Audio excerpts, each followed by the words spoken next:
በስመ አብ ወወልድ ወመንፈስ ቅዱስ አሐዱ አምላክ አሜን።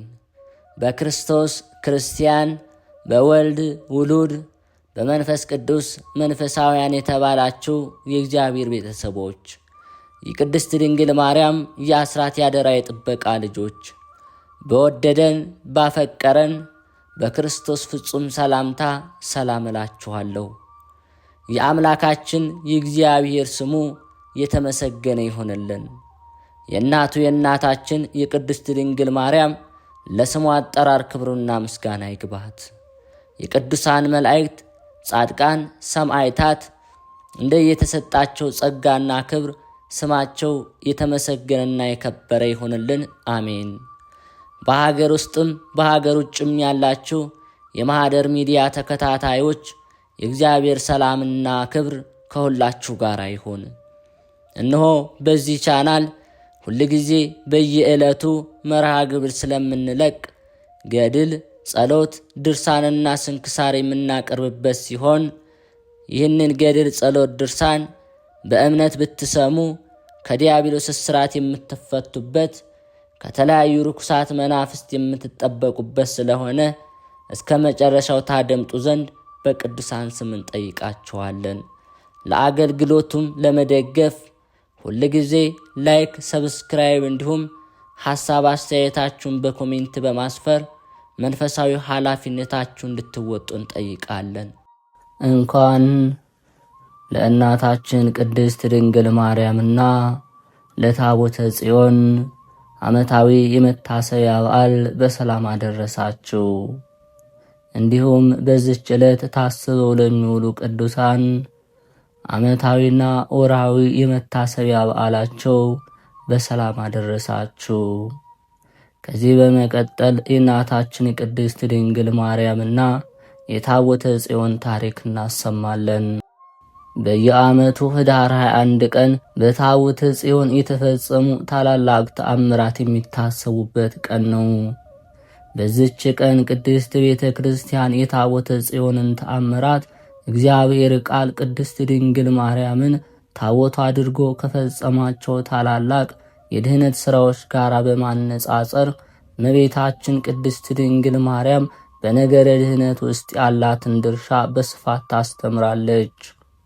ለአብነትም እስራኤላውያን ባሕረ ዮርዳኖስን ባቋረጡበት ወቅት ታቦተ ጽዮንን የተሸከሙ ካህናት እግራቸው የዮርዳኖስን ባሕር በመንካቱ ባሕሩ ለሁለት ተከፍሎ ነበር። ይህም ደግሞ ጌታችን መድኃኒታችን ኢየሱስ ክርስቶስ ከቅድስት ድንግል ማርያም በሥጋ በመወለድና ጥምቀትን በመመስረት ከሰይጣን ባርነት ወደ እግዚአብሔር ልጅነት እንዳሸጋገረን በማመስጠር ቅድስት ቤተ ክርስቲያን ታስተምራለች።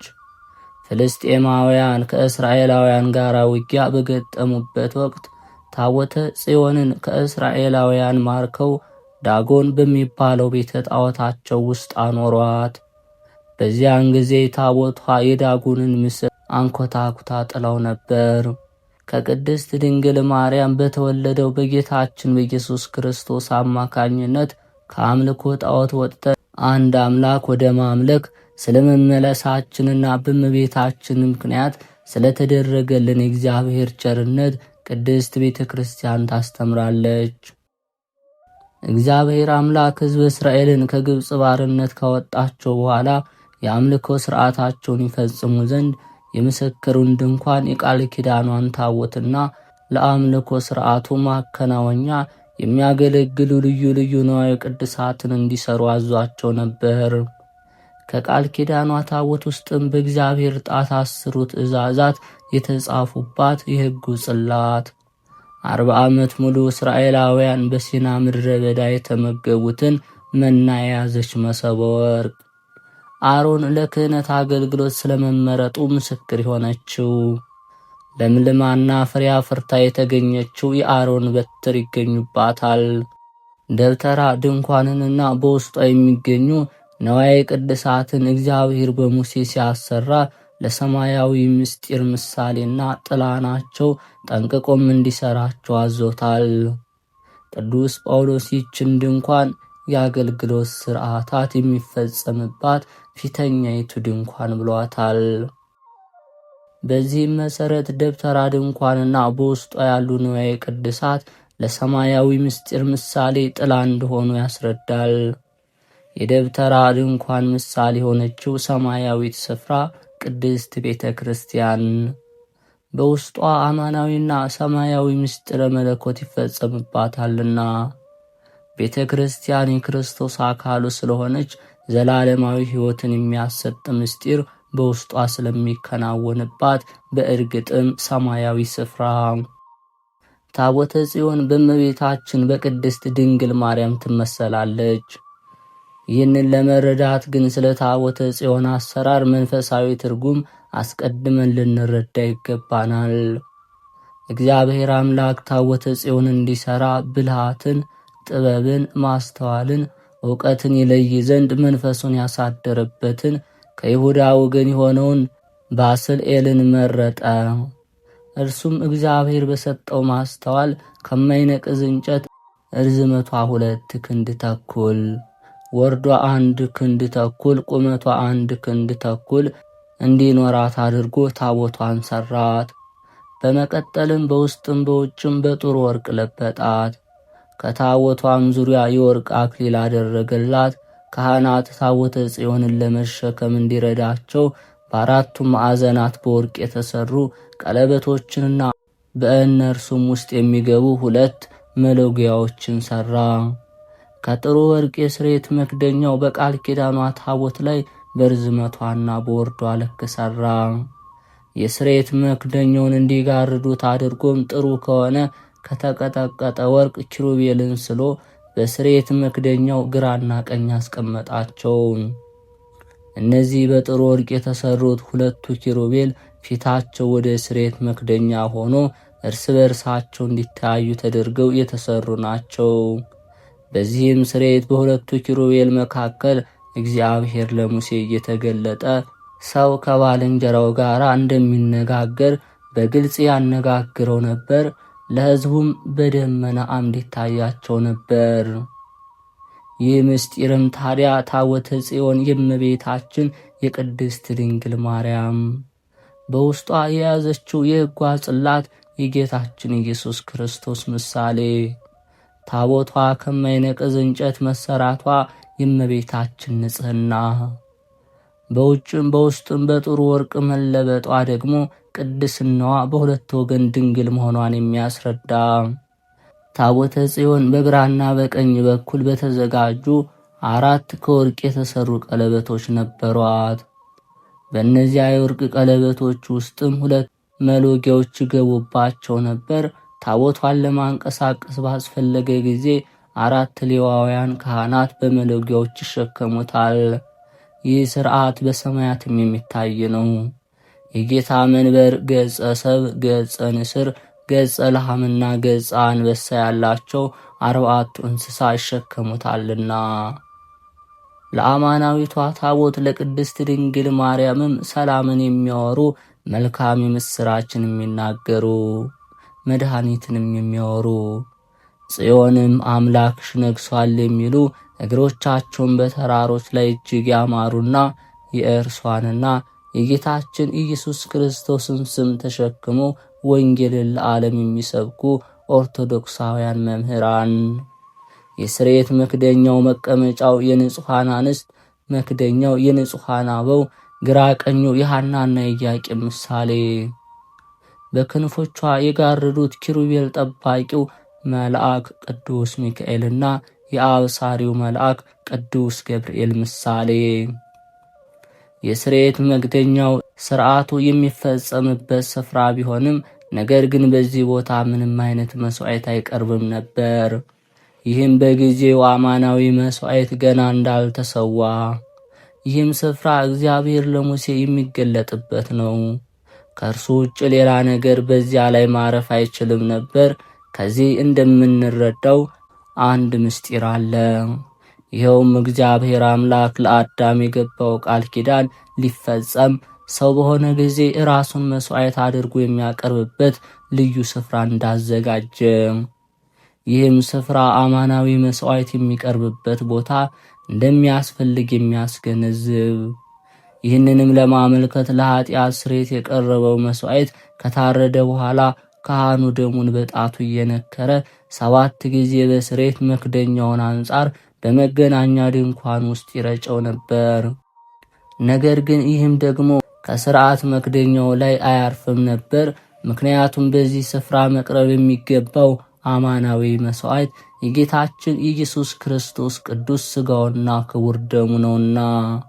ይህም የስርየት መክደኛ ለእኛ አማናዊ መስዋዕት ክርስቶስ መስዋዕት ሆኖ ዓለምን ማዳኑ እንደማይቀርና መስዋዕቱ የሚቀርብበት ስፍራም በቅድስተ ቅዱሳን ውስጥ እግዚአብሔር በምሕረት በሚገለጥበት በቃሉ ማደሪያ በጽላቱ ላይ መሆኑን እንደሚገባው የሚገልጽ፣ ይህም እግዚአብሔር አምላክ በነቢዩ ሚልክያስ ላይ አድሮ ከፀሐይ መውጫ ጀምሮ እስከ መግቢያዋ ድረስ ስሜ በአሕዛብ ዘንድ ታላቅ ይሆናልና በየስፍራውም ስለ ስሜ ዕጣንን ያጥናሉ፣ ንጹሕ ቁርባንንም ያቀርባሉ እንዲል የስርየት መክደኛው አንዲት ቅድስት ቤተ ክርስቲያን ምስጢረ ቁርባንን ለምትፈጽምባት ጽላት ወይም ታቦት ምሳሌ። የስርየት መክደኛውን የሚጋርዱት በጥሩ ወርቅ የተሰሩት የኪሩቤል ምስሎች አማናዊ መስዋዕት በሚሰዋበት ጊዜ በዙሪያው ረበው የሚገኙ የመላእክት ምሳሌ፣ 2 ኪሩቤል የተባሉት ቅዱስ ሚካኤልና ቅዱስ ገብርኤል። ቅድስት ቤተ ክርስቲያናችንን በመንበረ ታቦቱ ላይ ምስለ ፍቁር ወልዳ እንዲቀመጥ ታዛለች። ምስለ ፍቁር ወልዳን ላስተዋለ ሰው በትክክል የታቦተ ጽዮንን መንፈሳዊ ትርጉም የሚያስረዳ ነው። ታቦተ ጽዮን ከሌሎች የብሉይ ኪዳን ንዋየ ቅድሳት በተለየ መልኩ እጅግ ግሩም የሆነ ምስጢር በውስጧ ይዛለች። ይህን ድንቅ ምስጢር ለመረዳትም ንጉሥ ዳዊት የእግዚአብሔርን ቃል ኪዳን ታቦት ከአቤዳራ ቤት ወደ ጽዮን ከተማ ባስመጣበት ወቅት በታቦቷ ፊት በሙሉ ኃይሉ በደስታ እየዘለለ ለእግዚአብሔር መንፈሳዊ መዝሙርን አቅርቧል። ከዚህም ጋር ተመሳሳይ የሚሆን ድርጊት ከሐዲስ ኪዳን ተፈጽሟል። ይኸውም እመቤታችን ድንግል ማርያም ለቅድስት ኤልሳቤጥ ሰላምታ በሰጠቻት ጊዜ የ6 ወር ጽንስ የነበረው ቅዱስ ዮሐንስ መጥምቅ የእመቤታችን የሰላምታ ድምፅ በሰማ ጊዜ እንደ አባቱ እንደ ዳዊት በእናቱ ማኅፀን ሆኖ በደስታ ዘሏል። ቅዱስ ዳዊት በቃል ኪዳኑ ታቦት ፊት እየተደሰተ ለአምላኩ የምስጋና ቅኔን መቀኘቱም ለሰው ልጆች ሁሉ የመዳናችን ምክንያት የሆነች ቅድስት ድንግል ማርያምንና ልጇን በቃል ኪዳኗ ታቦት በኩል አስቀድሞ በዓይነ ሕሊና ስለተመለከታቸው ነበር። ከእናታችን ከቅድስት ድንግል ማርያም በረከት ረድኤት ያሳትፈን። የተከበራችሁ የልዑል እግዚአብሔር ቤተሰቦች፣ ከዚህ በመቀጠል መልክዓ ጽዮን ማርያም እናሰማለን። በአብ በወልድ በመንፈስ ቅዱስ ጥበብ ፈቃድ ከዘመን አስቀድሞ ለነበረ ለስምሽ መታሰቢያ ሰላምታ ይገባል። የመድህን ወልድ ማደሪያ ጽዮን ማርያም ሆይ ያን ጊዜ በፍዳና በመከራ ቀን ጠላታችን ይቀጠቀጥ ዘንድ ሰይጣንም ይሸሽ ዘንድ ለምኝልን። የሕይወትሽ ማደሪያ በሆነች በእናትሽ በቅድስት ሐና እጅ ነው እንጂ በሰነፎች እጅ ላልተዳሰሰ ለራስሽ ጸጉር ሰላምታ ይገባል። ብርሃንን የተመላሽ እናታችን ጽዮን ሆይ መንፈስ ቅዱስን ለማመስገን እንነሳ ዘንድ ንጉሥ ፍቅርሽ ዘወትር ያንቃን። በዘመናት በተራቀቁ በጥበበኞች ሥላሴ እጅ የጸጋ አክሊልን ለተሸለመ ራስሽ ሰላምታ ይገባል። ምስጋናሽ የተዘጋጀ የአማናዊ ቃል ማደሪያ ጽዮን ሆይ ሕይወታችን ጨልሟልና በከንቱም አልፏልና ከሰማይ የፈሰሰ ብርሃንን አብሪልን። በደብረ ምጥማቅ የተመሰገነና የግብፅን ምድር ጀርባ ላበራ ፊትሽ ሰላምታ ይገባል። ባለሟልነትሽ የበረታ ጽዮን ማርያም ሆይ የሰይጣን እሾህ በበቀለ ጊዜ የሕይወታችን ጎዳና ይበራ ዘንድ በተሰቀለበት መስቀሉ አብሪልን። የተወደደ ልጅሽ መድኃኔ ዓለም በማስፈራት በተሰቀለ ጊዜ በእንባ ተራራ ላይ ለቆሙ ቅንድቦችሽ ሰላምታ ይገባል።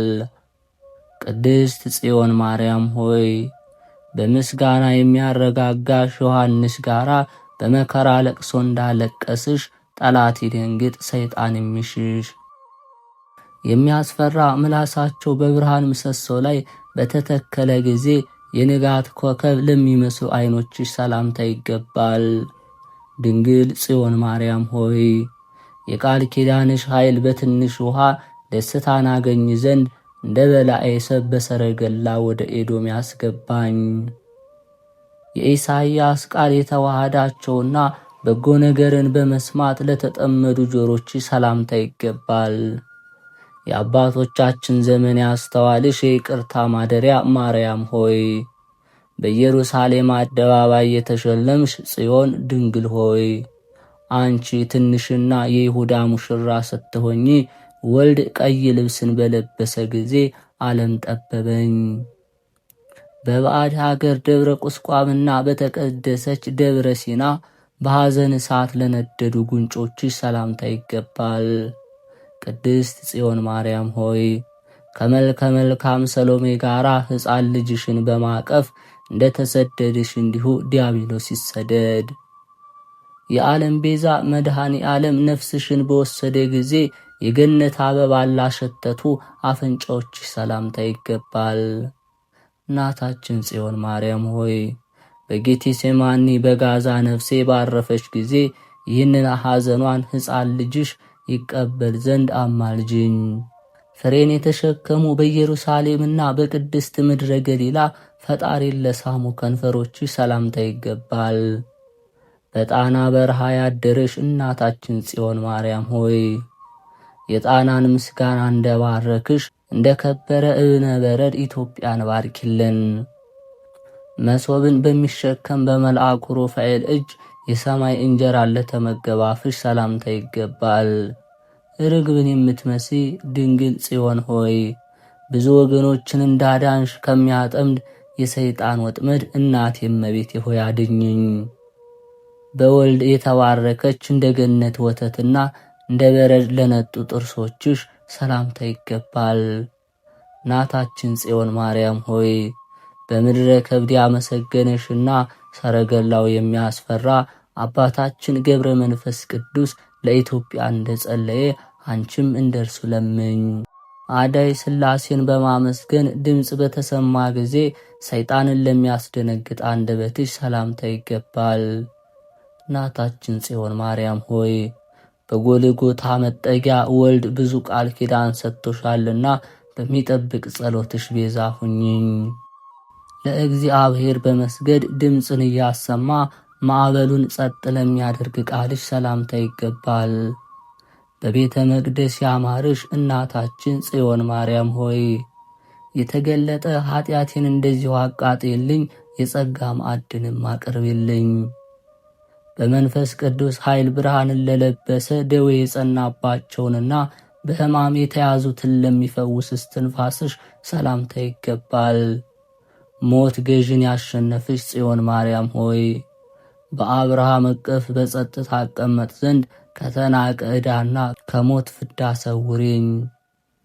በላይኛው የግብፅ ምድር በመረረ ስደት በውሃ ጥማት ለተቃጠለ ጉሮሮሽ ሰላምታ ይገባል። መከራሽ የከበደ ጽዮን ማርያም ሆይ ከዚች ከተቀደሰ ሰሎሜ ፀሐይና ከአረጋዊ ዮሴፍ ጋር ችግሬን አሳስቢልኝ። እንደ አሮን በትር ለነጻችና እንደ ደጋ ዛፍ ለረዘመች አንገትሽ ሰላምታ ይገባል። የቅዱሳን ማደሪያ ጉጉቤ ጽዮን አመስግኚ። ያማረች ስዕልሽ በየወሩ በምድር ትታያለችና ይህችም ጉጉቤ በጠዋት ታመሰግናለች። ሁል ጊዜ ለቅድስት ሥላሴ ክብር እንደ መላእክት ምስጋናን ለምትሸከም ትከሻሽ ሰላምታ ይገባል። እናታችን ጽዮን ማርያም ሆይ የጣናን ደሴት በምስጋና ባርኪያት። ለ3 ወራቶች አክል በሰላም ተቀምጠሻልና እባቡንና ጋኔኑን በመስቀል በትር ቀጥቅጭ። በሰማይ የገዛ የአብ ቃልን የተሸከምሽ መድኃኒት ፍሬን ለተሸከመ ጀርባሽ ሰላምታ ይገባል። እናታችን ጽዮን ማርያም ሆይ የግብፅ ሕዝቦች ጠላቶቻችን እንዳይዘባበቱብን የቅድስት ሀገር ኢትዮጵያ ፈጥና እንድትድን የዘመን ልብስን በመልበስ ተነሽ።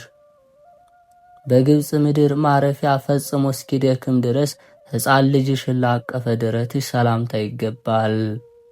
እናታችን ጽዮን ማርያም ሆይ ከጠላታችን ሰይጣንና ከዲያብሎስ አፍ ለዘላለም እናመልጥና እንድን ዘንድ የተዋረደ የሰይጣን ሰራዊትን አድክሚልን። የአዳም አባት ልጆች በዚህ ይጸኑ ዘንድ የአብ ቃል የወልድ ዙፋን ለሆነ እቅፍሽ ሰላምታ ይገባል። ቅድስት ጽዮን ማርያም ሆይ ኃይልሽ አከበረን። በመስገድም በወደቁ ጊዜ ይህች ሃይማኖት የጽዮንን ሀገር ጠላቶች አስፈርታለችና ነበልባለ ሙሴን ለተሸከሙ እጆችሽ ሰላምታ ይገባል። በምድር የብርሃን ማደሪያ ጽዮን ማርያም ሆይ የሳራ ባለቤት ወደ ከነዓን እንደተሰደደ የጨለማ ዓለም ከኛ ይርቅ ዘንድ ጽዮን ሆይ ይህንን ጨለማ ርቂልን። በቅዱስ ገብርኤልና በቀደሙ ነቢያት አንደበት በአንድነት ከሰማይ የተነገረ የዓለም ሁሉ መድኃኒት ታላቅ ምስጢርን ለተሸከመ መከንጃሽ ሰላምታ ይገባል። ቅድስት ማርያም ሆይ በምድር በእረፍትሽ ጊዜ ታውፋንያ በበደለ ጊዜ የተቆረጠ እጁን በምህረት መለሽለት። የዓለም መድኃኒት የበኩር ልጅሽ በመስቀሉ ኃይል ጠላትንና ሰይጣንን ለሚቀጠቅጥ ክርንሽ ሰላምታ ይገባል። የኢያሱ ምስጢር ድንግል ማርያም ጽዮን ሆይ ክንፉ የተሰበረ መልአክ ቀውስጦስን እንደመለሽው የሰማይ መልአክ ክንፍ በጎናችን ትከይልን። በቤተ መቅደስ ለመፍተል በወንዝ ውሃ ለመቅዳት ለመትጋት ላላቋረጡ ክንዶችሽ ሰላምታ ይገባል። ንጽሕናሽን ይነግር ዘንድ ቅዱስ ገብርኤል በመጣ ጊዜ ድንግል ጽዮን ሆይ ፈጽመሽ ለተጠማ ውሃ እንደራራሽ ለኢትዮጵያ ሰዎች ራሪልን። በከበረች ቤተ መቅደስ በንጽሕና ልብስ በማንጋጠጥ ለጸሎት ለተዘረጉ መሃል እጆችሽ ሰላምታ ይገባል። ዳዊት ያመሰገነሽ ጽዮን ማርያም ሆይ የብርሃን ሕግ ድንኳን ንጉሥ ሰሎሞን የተመረጠች ርግብ እያላመሰገነሽ ከፀሐይ ብርሃን ይርቅ ለሚያበሩ የአስሩ ቃላት አምሳያዎች ለሆኑ ለአስሩ ጣቶችሽ ሰላምታ ይገባል። ኤርምያስን የመለስሽው የኢሳይያስ ምስጢር ጽዮን ሆይ የሰማይና የምድር ፈጣሪ ልጅሽ ቁጣው እስኪያልፍ ድረስ ከእዝራ ጋር አስቀምጭኝ። ልምላሜው እስኪወርድ ድረስ በመንፈስ ከነጹ ከከዋክብት ሁሉ ይልቅ ለሚያበሩ ለእጆችሽ ጥፍሮች ሰላምታ ይገባል። የመላእክት ንግሥት የሰማይና የምድር ንግሥት ጽዮን ሆይ የዲያብሎስ ጦር በኃይል በመጣ ጊዜ በስምሽ ይጥፋ ጦሩም ይበተን። ለገሊላና ለናዝሬት ሕፃን ልጅሽ የንጽሕና ወተትን ላፈለቁ ጡቶችሽ ሰላምታ ይገባል። የመንፈስ ቅዱስ ሰረገላ ታቦት ማርያም ሆይ በኤሊ ልጆች ኃጢአት በተማረክሽ ጊዜ ከእንጨት የተሠራ ዳጎንን ድል በመንሳት ተቀጠቀጠ። እነዚህ ብዙ ሰነፎች ወይም እንደ ሰለጳድ ስንፍና ላለመዱ ጎንሽ ሰላምታ ይገባል። ሰላምን የተጎናጸፍሽ እናታችን ጽዮን ማርያም ሆይ አስቀድመሽ በጣና በብሩህ ደመና እንደተጫንሽ ወደ ገነት እንበር ዘንድ ወደ ላይ ንጠቂን። ከትዕቢተኞች ማዕድ የተከለከለና የኀጢአት እንጀራን ለጠላ ሆድሽ ሰላምታ ይገባል። ከመጠማትና ከሐዘን የምታረጋጊ እናታችን ጽዮን ማርያም ሆይ ዕዝራን የሞላ ጽዋን እንዳጠጣሹ ምስጢርን አስተውል ዘንድ እመቤቴ ሆይ የማስተዋል ጽዋን ስጭኝ። ክርስቶስ እስኪወለድ ድረስና እስከ ብዙ ዘመን ድረስ የነቢያትን ትንቢት ለጠበቀ ልብሽ ሰላምታ ይገባል። ጥበብን የምትሰጪ የጥበበኞች እናት ጽዮን ማርያም ሆይ ከሰማይ ከአብ ዘንድ የተላከ የክርስቶስ ንጉሥ ማደሪያ ሆነሽልናልና በአንቺ ጨለማ አለፈ። አጋንንት ላልተፈታተኗቸውና የኀጢአት እጅ ላልዳሰሳቸው ኩላሊቶችሽ ሰላምታ ይገባል። የሰማዕታት መመኪያ ጽዮን ማርያም ሆይ ትሑት ኤፍሬምን እንደባረክሽው በተቀደሰች መስቀልሽ ቅድስት ሆይ መጥተሽ ባርኪኝ። እንደ ቅዱስ ጳውሎስ በንስሐ በተመለሰ ጊዜ የኀጢአተኞችን ምሕረት ለሚያስብ ሕሊናሽ ሰላምታ ይገባል።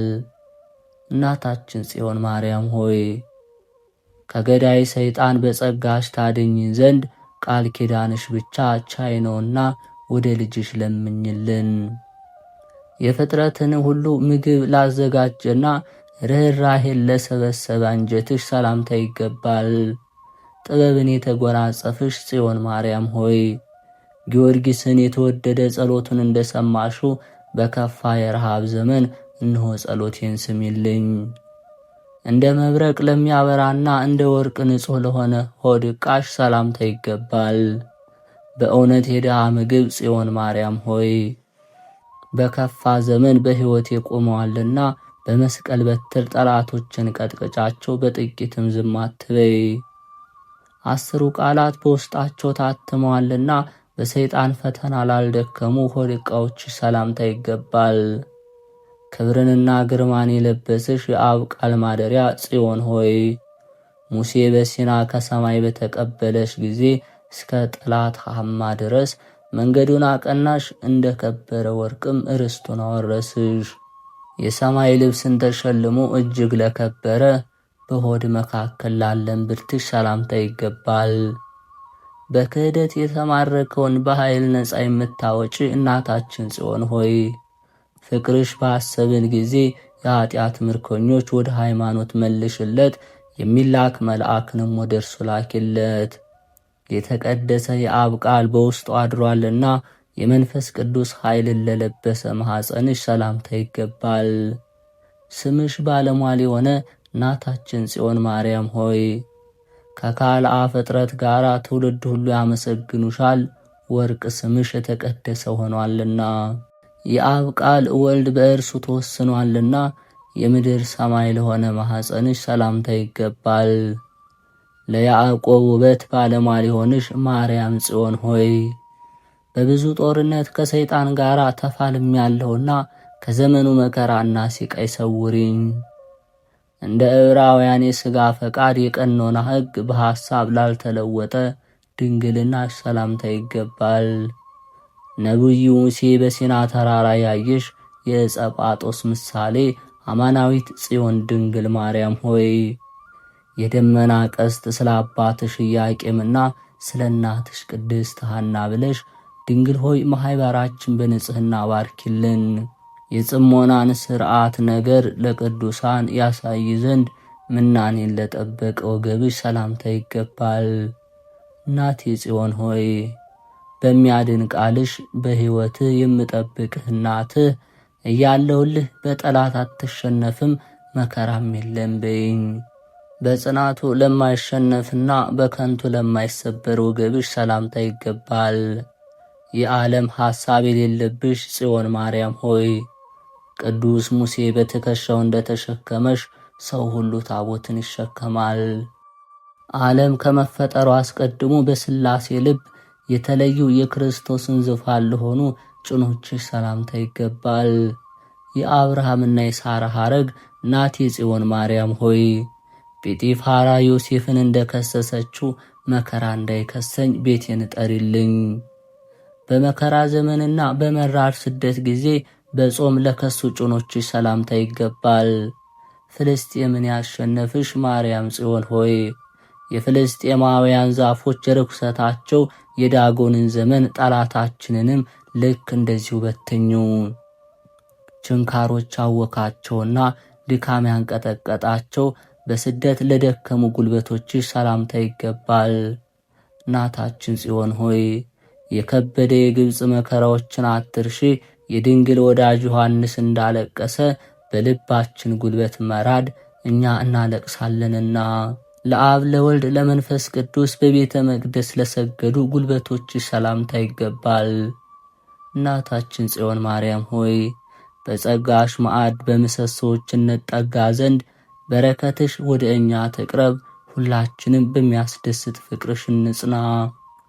እጅግ ቆስለው እስከሚደሙና ደሙ እስኪፈስ ድረስ በእንቅፋት ለተሰቃዩ እግሮችሽ ሰላምታ ይገባል። ምግብሽ መቃጠል የሆነ ጽዮን ማርያም ሆይ በእነዚህ መከራና ሐዘን ከሞት ታረጋጊ ዘንድ መልአኩ ሚካኤልን በድንገት ላኪልኝ። የወርቅ ጫማን በመውጣትና በመነሳት ለውሾች ለመስጠት ዝቅ ላሉ እግሮችሽ ሰላምታ ይገባል። ለፍጥረት ልብሽ የሚራራ እናታችን ጽዮን ማርያም ሆይ በኤዶም ገነት የሕይወት ውሃን እንቀዳ ዘንድ እንደ ሳምራዊት ሴትና እንደ ውሻ ራሪልን።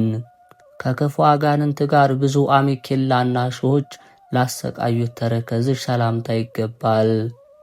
መልአክ ያረጋጋሽ ጽዮን ማርያም ሆይ ዘመናችን በከንቱ ፈጽማ ጠፍታ ፈጽማለችና ከመታወክና ከመጥፋት እንተርፍ ዘንድ ነይ።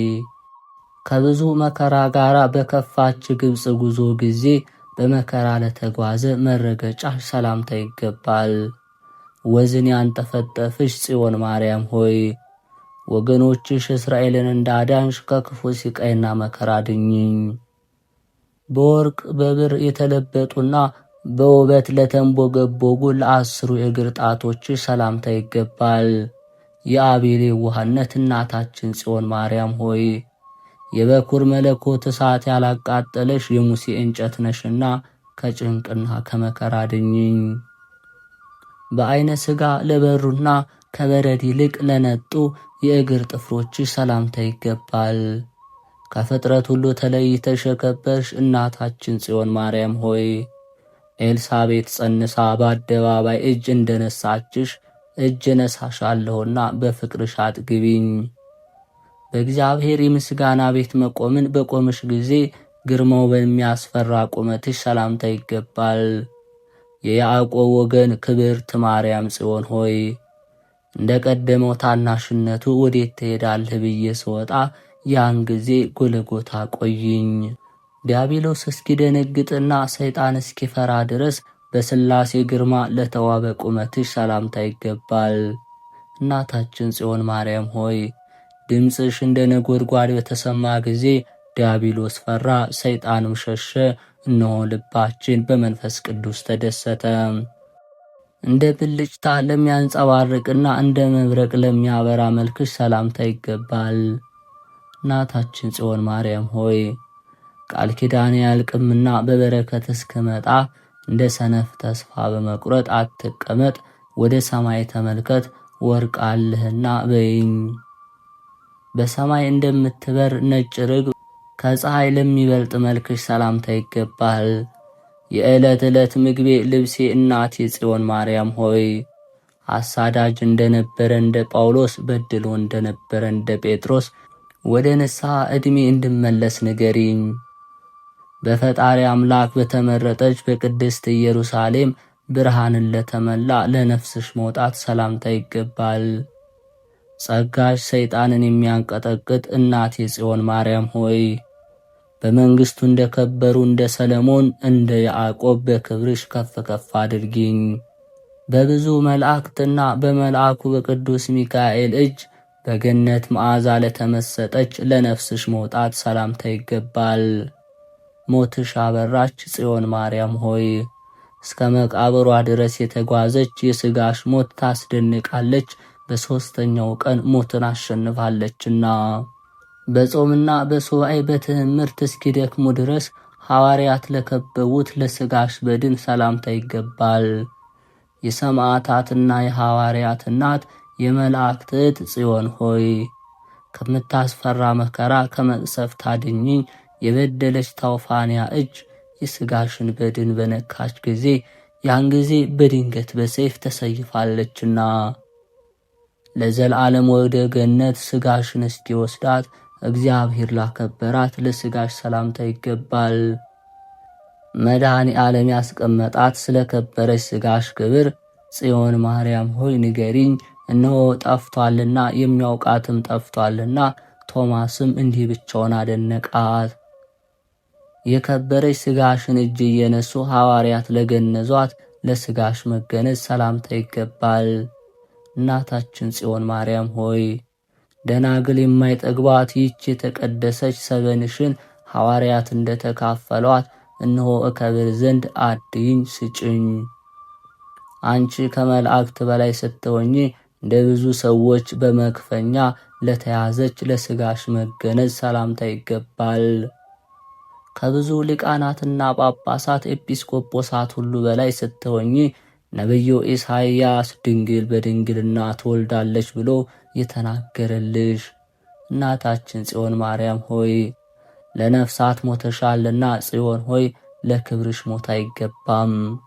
እንደ የዋሆች ደናግል ያለች ትንሽ ምንጣፍ በጌቴሴማኒ ለታየች መቃብርሽ ሰላምታ ይገባል። እናታችን ጽዮን ማርያም ሆይ ክብርሽ በኢየሩሳሌም አበራች። የጨለማ ኃይላት ይሸሹ ዘንድ መቃብርሽም መብራቷን ያዘች። ኃጢአተኞች ይህችን ቦታ ይመልከቱ። በሌሎች ወገኖችና በቅዱስ ሰላማ አፍ በረከቷ ለሚሰማ መቃብርሽ ሰላምታ ይገባል። ክብርሽ ከመልአት ክብር የበለጠ ድንግል ማርያም ሆይ በጸጋሽ መብራት እኔ አርፍ ዘንድ የኃጢአት እሾህ ሸክምን አቅልልልኝ። ሐዋርያት ለመቀበል በመጡ ጊዜ መሠረቷ ኤዶም ለሆነ ለሥጋሽ መፍለስ ሰላምታ ይገባል። መላእክትም በጊዜዋ መጧት። እመቤቴ ጽዮን ማርያም ሆይ የሥጋዬ አእምሮ ሁኔታዋን ለመመርመር ተጨነቀ፣ አልተቻለውም። የጸጋሽ በረከት ሁሉ የወደደና በመልክሽ ሁሉ በንጽሕና የታመነ ኃጢአቱን በደሉን በሰላም ደምስሽለት የምስጋና መብራት ጽዮን ሆይ በረሃብ ጊዜ እንጀራ ለነፍሴ መንገድ ሁኝኝ። እናቴ ጽዮን ማርያም ሆይ በባሕር አሸዋ ልክ ምስጋና ላንቺ ይገባል። እናቴ ጽዮን ማርያም ሆይ በሰማይ ከዋክብት ልክ ምስጋና ላንቺ ይገባል። የሕይወት ገንዘብ ሆይ በእጽዋትና በተራሮች ወፎች ልክ ምስጋና ላንቺ ይሁን። ለአንደበት የምትጣፍጭ ጽዮን ማርያም ሆይ በድንጋዮችና በሳሮች ልክ ምስጋና ላንቺ ይሁን። የነፍሴ መድኃኒት ሆይ በመላእክት ማኅበር ልክ ምስጋና ላንቺ ይሁን። ልቤን የምታረጋጊ እናቴ ጽዮን ማርያም ሆይ ባልተፈጠሩት ነገርና በፍጡራን ልክ ምስጋና ላንቺ ይሁን። የመድኃኔ ዓለም ማደሪያ ጽዮን ሆይ በሚያስደስት ምስጋና ለክብርሽ እንደ መላእክት አመሰግናለሁ። እመቤቴ ቅድስት ድንግል ማርያም ሆይ ኃጥእ ልጅሽን ከመከራ ሥጋ ከመከራ ነፍስ ዘወትር በየጊዜያቱና በየሰዓቱ አድኝን ጠብቂን። አባታችን ሆይ በሰማያት የምትኖር ስምህ ይቀደስ፣ መንግሥትህ ትምጣ፣ ፈቃድህ በሰማይ እንደሆነች እንዲሁም በምድር ላይ ትሆን። የዕለት እንጀራችን ስጠን ለዛሬ፣ በደላችንም ይቅር በለን እኛም የበደሉ ይቅር እንደምንል፣ አቤቱ ወደ ፈተናም አታግባን ከክፉ ሁሉ አድነን እንጂ መንግሥት ያንተ ናትና፣ ኃይል፣ ክብር፣ ምስጋና ለዘላለሙ አሜን። እመቤታችን ቅድስት ድንግል ማርያም ሆይ በመልአኩ በቅዱስ ገብርኤል ሰላምታ ሰላም እንልሻለን። በሐሳብሽ ድንግል ነሽ፣ በሥጋሽም ድንግል ነሽ። አሸናፊ እግዚአብሔር እናት ሆይ ሰላምታ ላንቺ ይገባሻል። ከሴቶች ሁሉ ተለይተሽ አንቺ የተባረክሽ ነሽ፣ የማኅፀንሽ ፍሬ የተባረከ ነው። ጸጋን የተሞላሽ ቅድስት ሆይ ደስ ይበልሽ፣ ልዑል እግዚአብሔር ከአንቺ ጋር ነውና ከተወደደው ልጅሽ ከጌታችን ከመድኃኒታችን ከኢየሱስ ክርስቶስ ዘንድ ይቅርታና ምሕረትን ለምኝልን ኃጢአታችንም ያስተሰርይልን ዘንድ ለዘላለሙ አሜን። የተከበራችሁ የልዑል እግዚአብሔር ቤተሰቦች ከዚህ በመቀጠል የዕለቱን ስንክሳር እናሰማለን። አንድ አምላክ በሆነ በአብ በወልድ በመንፈስ ቅዱስ ስም ኅዳር 21 በዚች ቀን የእመቤታችን የቅድስት ጽዮን ማርያም በዓሏ ነው። ከሮሜ ሀገር የሆነ ቅዱስ ጎርጎርዮስም ዕረፍቱ ነው። ሊቀ ጳጳስ ቅዱስ አባ ቆዝሞስ አረፈ። ቅዱስ አባ ዮሐንስም ዘአስዩጥ አረፈ። ኅዳር 21 በዚች ቀን የእመቤታችን የቅድስት ድንግል ማርያም የበዓሏ መታሰቢያ ነው። ጽዮን ማለት ጸወን አምባ መጠጊያ ማለት ነው። አንድም በምስጢሩ ማኅደረ አምላክ ጽዮን የሚለው ስም በቁሙ ለቅዱስ ዳዊት ተራራና ለኪዳኑ ጽላት ሲያገለግል፣ በትንቢታዊ ምስጢሩ ግን ለድንግል ማርያም ለቤተ ክርስቲያንና ለዘላለማዊት ርስት ያገለግላል። እግዚአብሔር ከዘመነ አበው በኋላ በጊዜው ለእስራኤላውያን ክብር ሞገስ አምባ የምትሆናቸውን ታቦተ ጽዮንን በቅዱስ ሙሴ አማካኝነት ሰጥቷቸዋል። ከዚያም ለ500 ዓመታት ከእነርሱ ጋር በመሆኗ በፈጣሪና በእነሱ መካከል ድልድይ ሆና ኖረች። ከዚያም ባለቤቱ ሲፈቅድ በዘመነ ሳባ በቀዳማዊ ምኒልክ አማካኝነት ወደ ኢትዮጵያ መጥታለች። እነሆ በሀገራችን የ3000 ዓመት ቆይተዋል። ልትደፍን የቀራት ጥቂት ዓመታት ናቸው። ጌታ እንደፈቀደ ቅዱስ መስቀሉንና ታቦተ ጽዮንን ይዘን ይኸው በቸርነቱ በእግዚአብሔር አማካኝነት በፈቃዱ እንኖራለን። ያም ሆኖ ታቦተ ጽዮንን መስረቅ የሚፈልጉ ብዙ ቀሳጢዎች እንዳሉ እናውቃለን፣ ግን አንጨነቅም። ምክንያቱም የመጣችሁ የምትጠበቀውን በፈቃድ እግዚአብሔር ነውና እንጸልያለን እንጂ አንጨነቅም። በተለያየ ወሬም ራሳችን አናማጥንም። ባለቤቱ እንድትሄድ ከፈቀደ ደግሞ ማንም ጉልበተኛ ያስቀራትም። ታቦተ ጽዮን ብዙ ጊዜ ጽላተ ኪዳን፣ ታቦተ ሕጉ የተባለች ትጠራለች። ጽሌ ማለት ሰሌዳ ማለት ሲሆን ጽላት ደግሞ በብዙ ቁጥር ነው። ኪዳን ደግሞ በፈጣሪና በሰው ልጆች መካከል ያለ ውል ስምምነት። ታቦት ማለት ማህደር ማደሪያ ማለት ነው። ሕጉ የተጻፈባቸው ሰላዱ ጽላት ስንላቸው የጽላቱ ማደሪያ ደግሞ ታቦት ይባላል። ጽላት ወይም ታቦትን ያመጣ እግዚአብሔር ነው። ህዳር 21 ቀን ጽዮን ማርያምን የምናከብርባቸው ምክንያቶችም ታቦተ ጽዮን ጽላተ ኪዳን ለሊቀ ነቢያት ቅዱስ ሙሴ መሰጠቷን እናስባለን። ታቦተ ጽዮን በምርኮ በሄደችበት በሀገረ ፍልስጤም ዳጎን የተባለ የአሕዛብን ጣዖት አድቅቃ በድል የተመለሰችበት ዕለት። በዘመነ ልበ አምላክ ቅዱስ ዳዊት በአሚናዳብ ሰረገላ ሆና ከአቢዳራ ቤት ስትወጣ ቅዱስ ንጉሥ በታላቅ ሐሴት በፊቷ ዘመረ፣ አገለገለ። ምድራዊ ክብሩን እስኪረሳ ድረስ ለታቦተ አምላክ የተቀኘላትን በማሰብ ታቦተ ጽዮን ንጉሥ ሰለሞን ወደ ሠራላት ቤተ መቅደስ በክብር የገባችባት ዕለትን በማሰብ የቀደሙ ነቢያት ስለ እመቤታችን በተለያየ አምሳል ያዩበት፣ ለአብነት ነቢዩ ዕዝራ በሀገር መንፈሳዊት፣ ሕዝቅኤል በተዘጋጅ ቤተ መቅደስ፣ ዘካርያስ በተቀዋመ ወርቅ ያዩበትን ዕለት በማሰብ ቀዳማዊ ምኒልክ ከ12ቱ ነገድ እስራኤል የበኩር ልጆች ጋር ሊቀ ካህናቱ አዛርያስንና ታቦተ ጽዮንን ይዞ አክሱም የደረሰበት ዕለትን በማሰብ በዘመነ አጼ ባዜን አማናዊት ጽዮን ድንግል ማርያም ወደ አክሱም ጽዮን በስደት መጥታ ገብታለች። በዚህም ጊዜ ሁለቱ ጽዮኖች ሲገናኙ ታላቅ ብርሃን አክሱም ወጥቷልና ይህንን በማሰብ በአብርሃ ወአጽብሃ ዘመነ መንግሥት ክርስትና የኢትዮጵያ ብሔራዊ ሃይማኖት አዋጅ ሆኖ የታወጀበትን በማሰብ አብርሃ ወአጽብሃ በወርቅና በዕንቁ ያሰሩበት ባለ 12 ክፍል ቤተ መቅደስ ለመጀመሪያ ጊዜ ቅዳሴ ቤቱ የተከበረበት ዕለትን በማሰብ በመሆኑ በ9ኛው መቶ ክፍለ ዘመን ዮዲት ጉዲት አብያተ ክርስቲያናትን ስታቃጥል ታቦተ ጽዮንን ይዘው ወደ ዝዋይ ሐይቅ ከተሰደዱ በኋላ ዘመነ ሰላም ሲጀመር አክሱም በነበሩ ካህናት አስተዋሽነት ከዝዋይ ወደ አክሱም የገባችበት ዕለት በመሆኑ በዚህም ምክንያት በመላው ኢትዮጵያ በተለይ በርዕሰ አድባራት ወገዳማት አክሱም ጽዮን ማርያም በልዩ ሁኔታ ይከበራል። በዚህች ዕለት ከሮሜ ሀገር የሆነ ተአምራትን የሚያደርግ ቅዱስ ጎርጎርዮስ የዕረፍቱ መታሰቢያ ነው።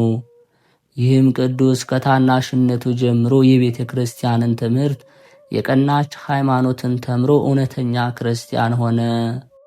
ከዚህ በኋላ የዚህን ዓለም ኃላፊነት የማታልፍ የመንግሥተ ሰማያትን ኑሮ አሰበ። ሐሳቡንም ሁሉ ስለ ነፍሱ ድህነት አደረገ። የዚያች ሀገር ኤጲስቆጶስ በኤጲስቆጶሳቱ ሥራ ይራዳው ዘንድ ለመነው። እርሱ ግን አልፈቀደም፣ ከውዳሴ ከንቱ የሚሸሽ ሆኗልና። ወደ ገዳምም ገብቶ ጽኑ የሆነ ተጋድሎንም መጋደል ጀመረ።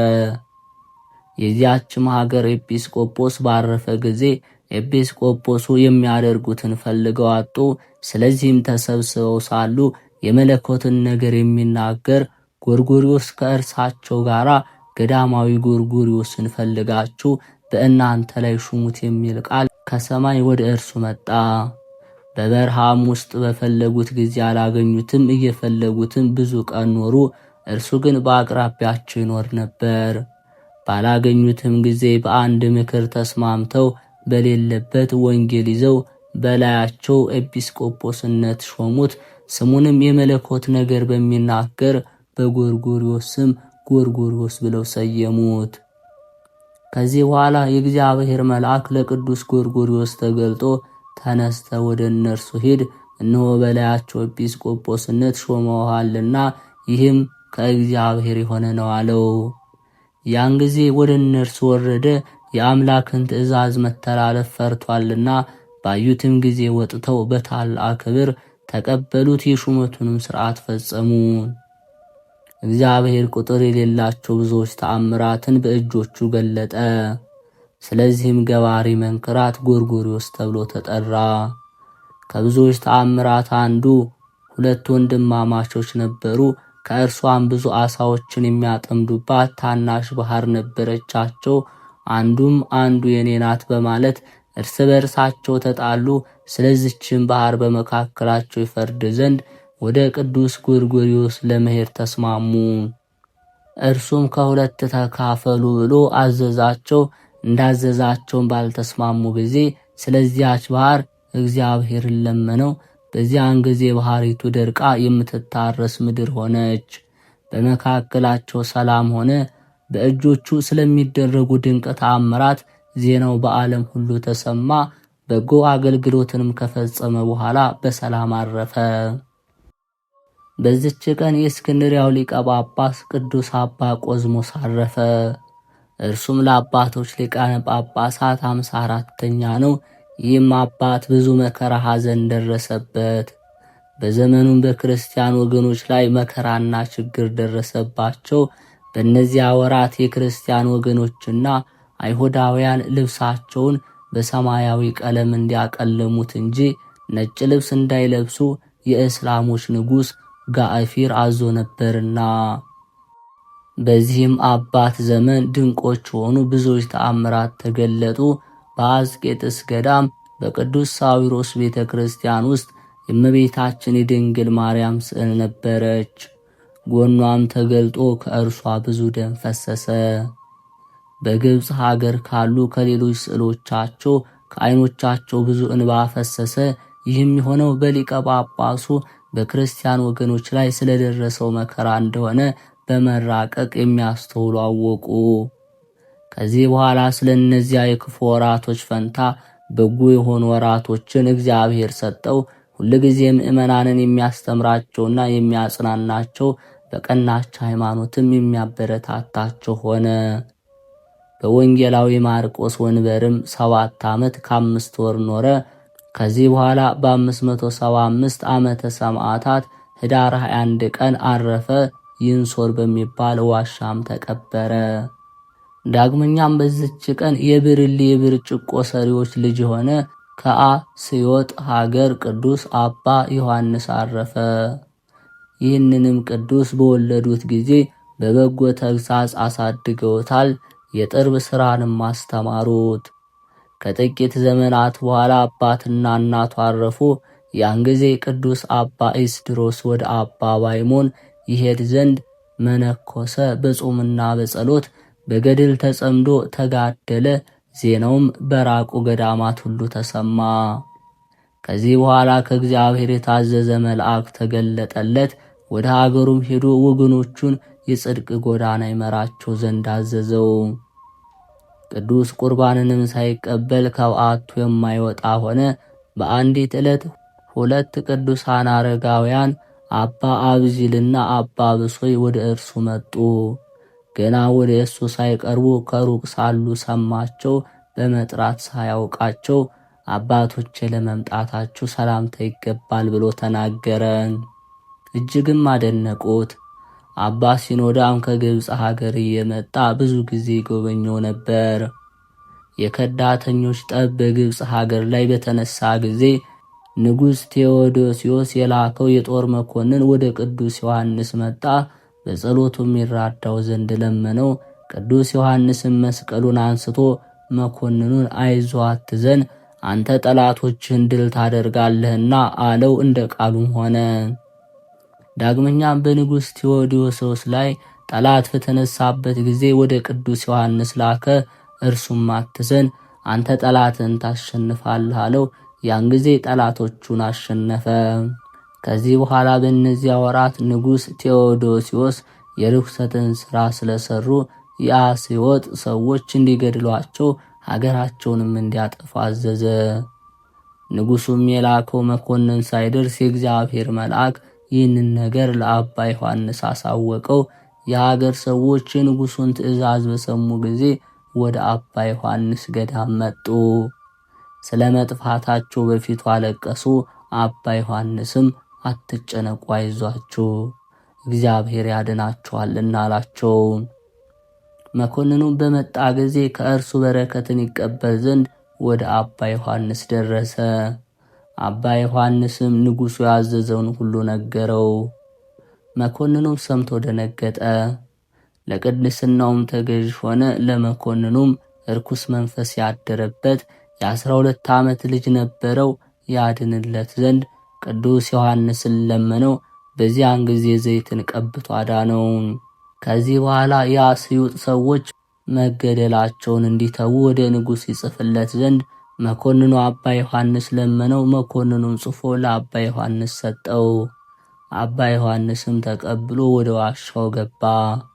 ወደ ጌታችንም ጸለየ። ብርሂት ደመና መጣች፣ ተሸክማ ወደ ንጉሡ አደረሰችው። ያን ጊዜ ንጉሥ ከማዕድ ላይ ነበረ። ያንንም ደብዳቤ ከወደ ላይ ጣለለት። ንጉሡም አንስቶ ባነበበው ጊዜ ከመኮንኑ የተጻፈ እንደሆነ በመካከላቸው ባለ ምልክት ተጽፎ አገኘው። የተጻፈው ቃል ስለ አባ ዮሐንስ ልመና ሀገሪቱን ማጥፋትን እንዲተው የሚል ነበር። ቀና ባለ ጊዜም ደመና አየ። ንጉሡም አደነቀ። ከዚህ በኋላ ሀገሪቱን ማጥፋትን ስለ አባ ዮሐንስ ይተው ዘንድ መልሱን ለመኮንኑ ንጉሥ ጽፎ ደብዳቤዋን ወደ ደመናው ወረወራት። የተሰበሰቡትም እያዩ እጅ ተቀበለችውና ወደ ደመናው ገባች። ወዲያውኑ አባ ዮሐንስ በዚያች ደመና ወደ በዓቱ ተመለሰ። በማግስቱ ያችን ደብዳቤ ለመኮንኑ ሰጠው። በላይዋ የንጉሡ ፊርማና ማኅተሙ አለ። ባያትና ባነበባት ጊዜ ደነገጠ፣ አደነቀም። ስለ ሀገሪቱ ድህነትም እግዚአብሔርን እያመሰገነ ወደ ሀገሩ ተመለሰ። የንጉሥ ዘመድ በሆነች የከበረች ሴት ዜናውን በሰማች ጊዜ ከደዌዋ ይፈውሳት ዘንድ ወደ እርሱ መጣች። በጸሎቱም ተፈወሰች። ከዚህ በኋላ ንጉሥ ቴዎዶሲዮስ በሞተ ጊዜ መናፍቁ መርቅያን ነገሰ። ቅዱስ አባ ዲዮስቆሮስንም አሰቃየው። የቀናች ሃይማኖት ስለመለወጡ አባ ዮሐንስ እየዘለፈና እየረገመው ወደ እርሱ ደብዳቤ ላከ። ከጥቂት ወራት በኋላ እግዚአብሔር ቀሰፈው። ለእርሱ ዕድሜው 125 ዘመን ሲሆን እረፍቱ እንደደረሰ አወቀ። እየጸለየም ግንባሩን ምድር አስነክቶ ሰገደ። ነፍሱንም በእግዚአብሔር እጅ ሰጠ። ከመቃብር ቁጥር የሌላቸው ድንቅ ተአምራትን አደረገ። ለእግዚአብሔር ምስጋና ይሁን። እኛንም በእመቤታችን በጸሎቷ የሚገኝ በረከት ሁላችንም የክርስቲያን ወገኖች ጋር ይሁን። በቅዱሳን ጸሎት ይማረን። በረከታቸው ከኛ ጋር ትኖር አሜን።